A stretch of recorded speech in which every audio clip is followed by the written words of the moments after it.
Primeiramente, eu queria agradecer pelo convite, né?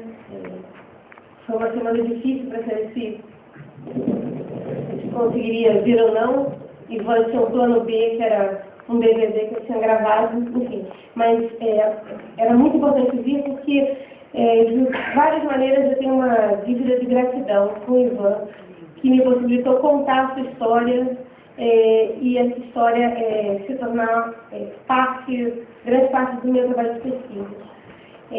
Essa tese não nasceu para ser uma tese sobre imprensa, né? Como eu vejo muitos jovens querendo fazer trabalho nessa área, assim, essa tese nasceu primeiramente para trabalhar com imprensa alternativa, até eu conhecer o trabalho do Kuczynski, e aí naquele momento eu estava que não tinha nada a contribuir. E apresentei para o Unicamp um trabalho sobre a imprensa clandestina apreendida pelo DOPS, até ir ao Arquivo Nacional de Brasília e conhecer a documentação que eles têm sobre o Departamento de Censura de Diversões Públicas. É muito importante falar sobre os acervos, quando se está fazendo uma discussão como essa, porque, infelizmente, no país hoje, a partir de 2000 e no final de 2002, e principalmente em 2005, muita da documentação que eu podia ver durante a tese de 96 e 2001, nós não podemos ver mais, né? Há um decreto que o Fernando Henrique deixou ao Lula, que nós achávamos que ele não iria ratificar, ele não só ratificou, como fez uma medida provisória, se tornou uma lei, que é a 11.111, que proíbe a abertura de muitas partes dos acervos contemporâneos, a se ter uma junta interministerial para que libere a documentação. O Arquivo Nacional do Rio de Janeiro é vinculado à Casa Civil da Presidência da República, então é uma junta que tem que ser presidida pela Dilma e por vários outros ministros para que você possa ver a documentação, ou seja, não se vê, né? Mas naquela época ainda se podia se ver essa documentação. Então eu fui a Brasília e comecei a olhar o acervo do Departamento de Censura de Diversões Públicas e fiquei completamente extasiada com a documentação que eu encontrei, porque era a história da censura por dentro em toda a República Brasileira. Eram todas as fichas dos censores, os cursos que eles fizeram, as provas que eles fizeram, o material que ele censurou. E o que me deixou mais chocada olhando aquela documentação era que os 10 primeiros censores que foram para Brasília, quando a transferência da capital do Rio para Brasília, eles tinham como profissão o jornalismo. Então eu quis entender como é que jornalistas tinham se tornado censores e censores federais. Isso é muito comum de se entender, até você perceber o Correio da Manhã, que por volta dos anos 50 e 60 profissionaliza a carreira dos seus jornalistas, obrigando que eles não tenham outro emprego. Mas era muito comum entre os jornalistas eles terem um emprego público. E foi nesse arranjo de ter um emprego público, porque a situação dos jornalistas economicamente é muito instável, que muitos desses censores foram atraídos pela carreira da censura e na hora de optar entre as redações entre as redações e a censura, eles optaram por ser censores, até porque eles se aposentam como delegados da Polícia Federal, que tem hoje uma aposentadoria de R$20 mil por mês. Então, era bem mais atrativo. E tentando entender esse universo dos censores, eu fui conversar com Boris Casoy. E, no fundo, o que eu queria é que ele me ajudasse a conversar, chegar no Romeu Tuma. Porque o Romeu Tuma, ele vai dirigir a Polícia Federal e ele quebra uma tradição de generais e coronéis na chefia. Não que ele seja um civil lato-senso, mas, enfim, ele quebra essa hierarquia. E eu achei que o Boris iria se sentir confortável em me apresentar e ele me perguntou como é que eu vinha tentando chegar no Tuma e disse, olha, eu faço um assessor de imprensa dele em São Paulo, mas ele diz sempre que o Tuma está doente. Ele falou, quem é esse assessor? Eu falei, é o Antônio Azo. E aí o Boris resolveu me contar quem era o Antônio Azo. E aí é que a minha pesquisa chega no Ivan. Esse trabalho, ele se focou em uma experiência de colaboracionismo, e por isso que ele é, às vezes, muito difícil de ser digerido por jornalistas, né? Eu não digo que toda a imprensa não resistiu à ditadura, mas o que eu quero dizer é que a maioria da grande imprensa colaborou. E quando eu digo colaborar, eu quero dizer que eles fizeram mais que um pacto, eles mais que aderiram, eles realmente se engajaram nesse projeto.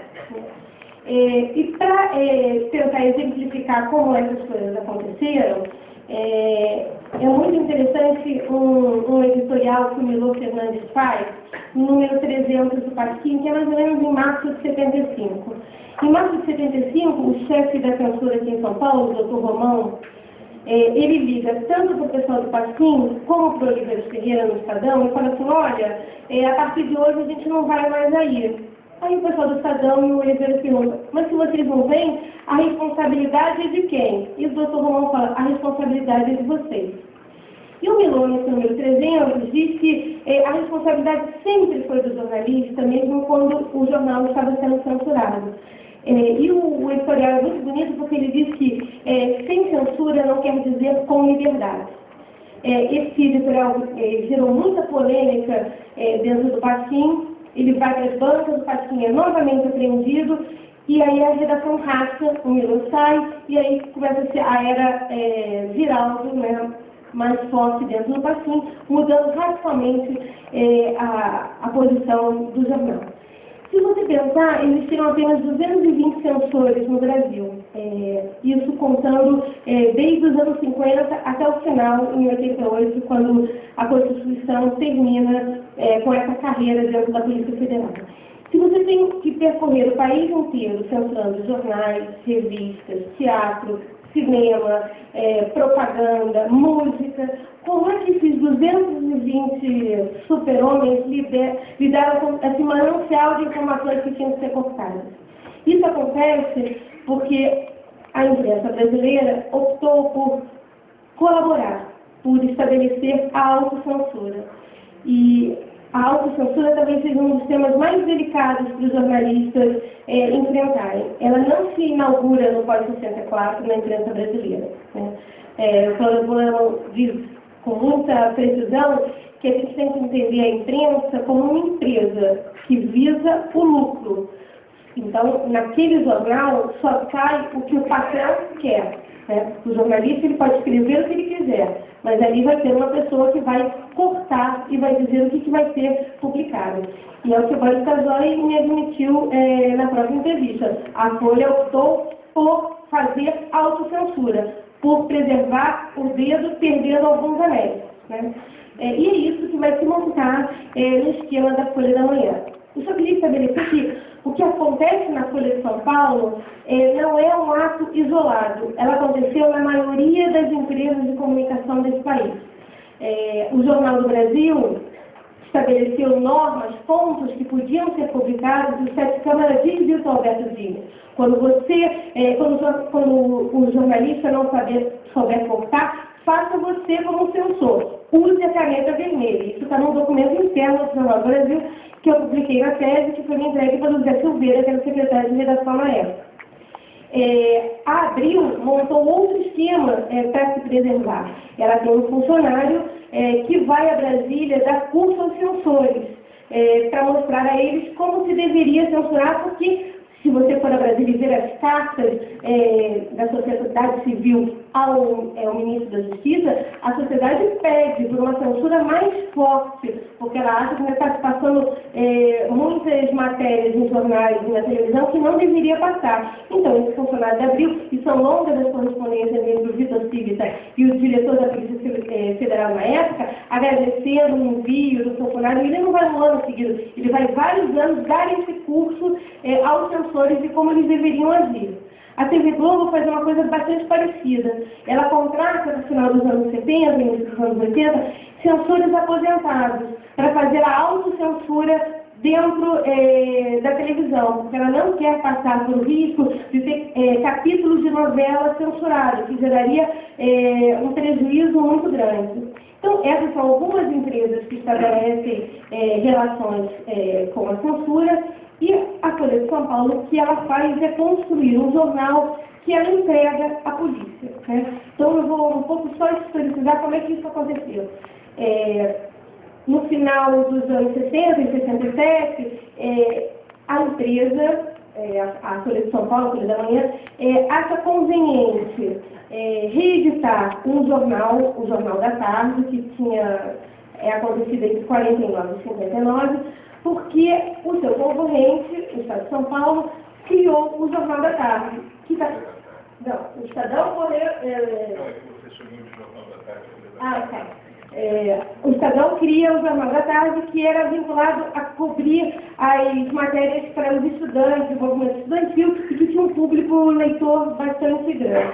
Então, a Folha de São Paulo resolve criar a Folha da Tarde para concorrer com o seu opositor de mercado. Quer dizer, não é a criação de um jornal de esquerda por uma questão ideológica. E essa questão é uma questão que vai marcar os jornais de uma maneira geral. A ausência de uma preocupação ideológica nas suas diretrizes de crescimento, enfim, de como gerir a empresa. A Folha da Tarde traz o Jorge Miranda Jordão, que é um jornalista do Rio, que estava na última hora, está em crise, o Samuel Valente está em Paris, exilado, o Jorge Miranda não sabia para onde ir, o que fazer da sua vida, e vem para São Paulo fazer um jornal de esquerda. E monta uma redação com este perfil. Essa redação dura até as 5 e na véspera do assassinato de Marighella, a maioria da redação cai, porque quase todos eles eram vinculados à ARN. Né? Passam alguns meses, o velho Frias chama o Miranda Jordão e diz, olha, isso é maio de 69, diz, olha, eu não posso mais ficar com você, eu tenho que mudar o perfil da redação. A redação passa por um prata da casa, como eles chamam, depois o Pimenta Neves, que assassinou a Sandra Gomide, dirige a Folha da Tarde por alguns meses, e para entender essa relação do que acontece, o Jornal da Folha da Manhã, a empresa sempre ficou marcada como o Jornal da Família Frias. Para se entender, é o Jornal da Família Frias/Caldeira. E é essa dupla Frias-Caldeira que vai dar o perfil desse jornal. O Caldeira, ele tem uma forte influência em Santos, então ele traz um jornalista de Santos, o Antônio Ágio, para dirigir a Folha da Tarde. O Antônio Ágio, além de outras coisas, tinha uma carteira do Serviço de Segurança Pública do Estado de São Paulo, porque ele é um policial jornalista. Então eu fiz a outra ponte. Se eu tinha sensores jornalistas, agora eu tenho jornalistas policiais. E é dessa imbricação que a tese trabalha. O Antônio Ágio fica no jornal por 15 anos, ele traz 2 outros companheiros com ele, um deles com forte influência nas forças de repressão, enfim, tinha um acesso direto, e principalmente o Antônio Ágio ele tem um perfil de ser um policial, um jornalista que cobria a polícia, né? Então, enfim, ele estava no ramo e ele vem, e por 15 anos essa redação é dessa maneira. Era muito comum se ver o Ágio circulando pela redação com uma maleta que parecia um violino. O que ele carregava era uma carabina turca. E a maioria dos seus companheiros que ele traz para a redação e que tem essa dupla jornalista-policial vinham armados. Por isso é que essa redação foi apelidada de jornal de maior tiragem pelo número de tiras que estavam no redação. É muito grotesco, jocoso, muitos anos depois a gente falar sobre isso, mas é bastante pesado o que acontecia ali. Não era incomum a grande imprensa no Brasil publicar as notas que o Serviço de Repressão e de Tortura emitia como dando a morte ou a prisão de determinados militantes. O que é diferencial na Folha da Tarde é que a impressão que se tem é que você tinha um jornalista da Folha dentro do lugar. Mesmo que em muitas das vezes aquela nota era falsa, ela era tão bem escrita enquanto falsa que você achava que tinha alguém que cobriu, que viu aquela pessoa ser atropelada, que viu trocas de tiro. Isso aconteceu ao longo destes 15 anos. Se todos os jornais do mundo desaparecessem na missa ecumênica da Praça da Sé, pelo 7º dia da morte do Herzog, e a gente só tivesse a Folha da Tarde, esse episódio jamais teria acontecido. O Antônio Ágio não publicou a missa ecumênica da Praça da Sé. Ou quando o general Wilson Cruz cerca o Congresso, nas vésperas da votação das diretas, para o Ágio aquilo foi apenas uma manobra militar. Né? Não tinha mais, um exercício militar, nada mais além disso. Então ele enfocava essa relação. Mas assim, o Ágio não agia sozinho, ele cumpria um determinado papel, né? Para aquele jornal, era o quinhão a ser pago para que a Folha de São Paulo pudesse publicar o que ela quisesse. E se publicar o que ela quisesse é muito relativo. Se a gente pensar que durante um período, o nome dos Frias sai da responsabilidade do jornal, e o responsável pelo jornal é o Boris Casoy. É um inventor do Estado dentro do jornal, por mais que não se admita isso. Então, ele pagou aquele jornal para existir, pagou jornalistas, papel jornal, enfim, durante 15 anos, mas não existia toda essa liberdade. Quer dizer, houve muito mais pressão do que se podia imaginar. Como é que essa redação é desmontada? Só uma coisa assim, não é só o Ágio e a turma em volta dele que tinha esse vínculo com a polícia. A maioria dos jornalistas que ele traz também. O jornalista de internacional, é um caso muito interessante, que era o delegado Siqueira, que de manhã ele estava no DOC e de tarde ele estava no jornal. Mas quando ele me deu uma entrevista, ele disse: olha, não há problema algum. Quando eu estou num lugar, eu estou com vocês, quando eu estou num lugar, isso é completamente possível de acontecer. Às vésperas da votação das diretas, a Folha vem estabelecendo um programa, que é o Projeto Folha, que é muito curioso porque eu vim lendo de novo os 1000 dias, né, que é a experiência do Projeto Folha pelo Ombudsman, o Carlos Eduardo Lins da Silva. É muito curioso porque há um prólogo nesse livro, assinado pelo Minotaça, que ele desanca todo esse projeto. Está publicado aqui. E o Mino diz que a redação acreditava muito mais no projeto do que na própria Folha, né? E valorizou muito mais o projeto do que a própria Folha, numa forma de estabelecer uma oposição. Essa Folha racional, do publishment, do compromisso com uma certa verdade, com a racionalidade das ações, como o Otávio diz, versus a antiga redação que veio muito fomentada pelo talento do Cláudio Abramo.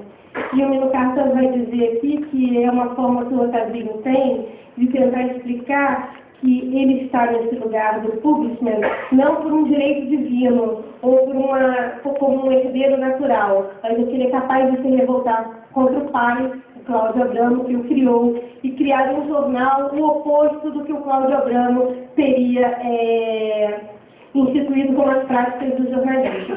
E é dentro desse espírito de se fazer esse projeto Folha que, por volta de maio de 84, o Antônio Ágio é chamado à sala do Otávio Falo, com o Otávio Filho assistindo. Tá. E diz: olha, nós vamos terminar com esse jornal. E a sua redação, enfim, vai perder o sentido. Da mesma maneira que se disse que o Miranda Jordão foi substituído porque o jornal estava vendendo pouco, o Antônio Ágio também vai dizer que a queda nas vendas é que vai, determinar que ele saia do jornal.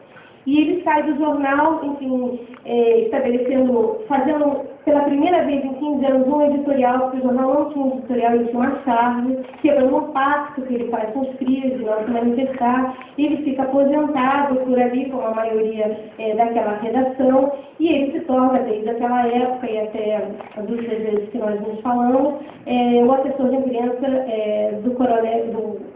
o assessor de imprensa do senador Romeu Tuma.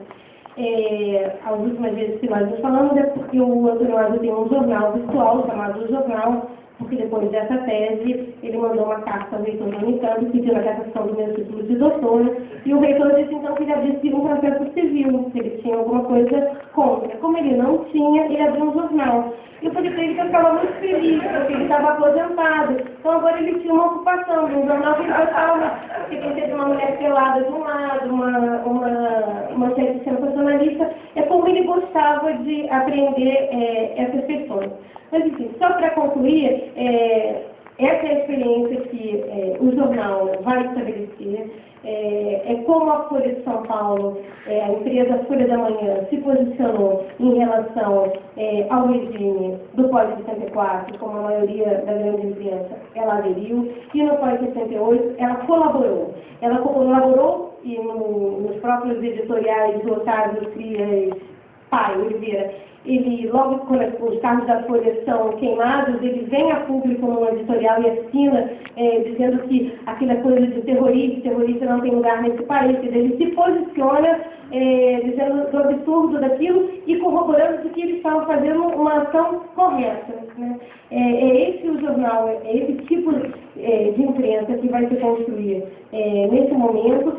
O que é de se estranhar é que, a partir de 84, com o projeto Folha, o que o Otavinho tenta estabelecer com aquela redação é que há uma outra guinada, não é uma guinada de novo ideológica, né? E aqui fica muito claro, e é muito curioso como os jornalistas que fizeram parte desse projeto vêm a público e fazem uma tese de livre docência para dizer exatamente isso. Nós aprendemos que imprensa é negócio. Né? E por ser um negócio, nós a pensamos de uma forma racional. E é por isso, enfim, que ela se direciona dessa maneira e vai tentar vender uma imagem de uma empresa com articulistas bastante interessantes, e vai dar uma visão de uma profundidade a esse jornal. E ele constrói essa imagem de 84 para cá.